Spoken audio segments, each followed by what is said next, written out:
ഞാനൊരു സത്യം ചോദിക്കട്ടെ, അത് ഇൻസ്റ്റഗ്രാമിലപ്പോ എല്ലാരും ഇവിടെ ചേട്ടാ ഭയങ്കര ഇഷ്ടമാണ്, പ്രേമിക്കാൻ ആഗ്രഹമുണ്ട്, ഇങ്ങനെയൊക്കെയുള്ള റിക്വസ്റ്റുകൾ വരാറുണ്ടോ? ഇത്രയും കാലമായിട്ട് ഈ നീർക്കോലിക്ക് ഒരു ഇമ്പ്രൂവ്മെന്റ്സ് ഉണ്ടായി. നമുക്ക് വേറെ എന്തെല്ലാം ചോദ്യങ്ങൾ കൊടുക്കുന്നു ചേച്ചി, നമുക്ക് അതിലേക്ക് കടക്കല്ലേ നല്ലത്.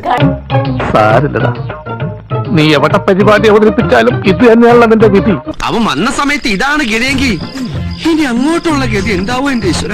എന്താ ഭയങ്കര ബുദ്ധിപരമായിട്ട് അതിന് മറുപടി പറയാതെ ഒഴിഞ്ഞു മാറുന്നു. എനിക്ക് സത്യം പറ, അപ്പൊ അല്ലെങ്കിൽ പിള്ളേച്ചൻ നുണ പറയുന്നതായിരിക്കും.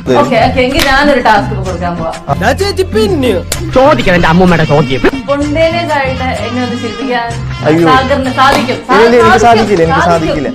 മിക്കവാറും എന്റെ കയ്യിൽ ഞാൻ തല്ല് വാങ്ങിക്കും. എന്തിനാണ് വീണേച്ചിനെ ചിരിപ്പിക്കുന്നത്? എന്തിനാണെന്നോ?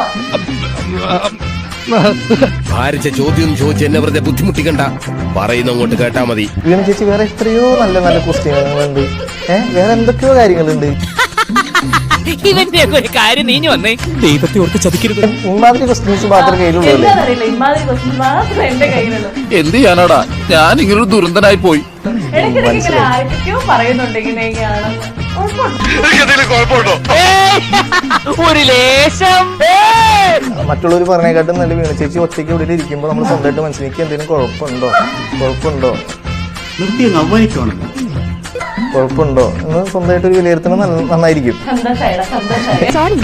സോറി, ഞാൻ സമ്മതിക്കില്ല. നമുക്ക് അനുഭവിച്ചിരിക്കുന്ന സമയം കഴിഞ്ഞിരിക്കുന്നു. അതൊന്നും പറഞ്ഞാൽ പറ്റില്ല, എനിക്ക് കുറെ നേരം സംസാരിക്കാൻ. എന്നെ കൊണ്ട് ഇത്രയ്ക്ക് തന്നെ പറ്റുള്ളൂ. സന്തോഷമായില്ലേ? രാവിലെ കിട്ടിയില്ലേ? പോ